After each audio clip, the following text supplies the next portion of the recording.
আমি তোমাকে আমার রানী করতে চাই।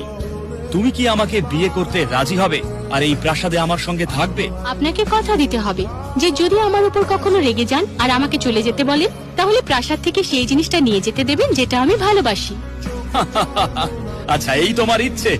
হ্যাঁ, নিশ্চয়। যেখান থেকে এসেছো এই প্রাসাদ ছেড়ে সেখানেই এক্ষুনি ফিরে যাও। তুমি যেমন বলবে আমার রাজা। কোথায় নিয়ে এসেছো আমায়? তোমার এত দুঃসাহস! রাজাকে অপহরণের জন্য তোমাকে শাস্তি পেতে হতে পারে। দয়া করে তুমি রেগে যেও না। মনে আছে তুমি আমাকে কি কথা দিয়েছিলে? যদি কখনো আমাকে চলে যেতে বলো, আমি প্রাসাদ থেকে সেই জিনিসটা নিয়ে যেতে পারবো যেটা আমি সবচেয়ে ভালোবাসি। আর যেহেতু তোমাকেই আমি সবচেয়ে ভালোবাসি, তাই তোমাকেই সঙ্গে করে নিয়ে এসেছি।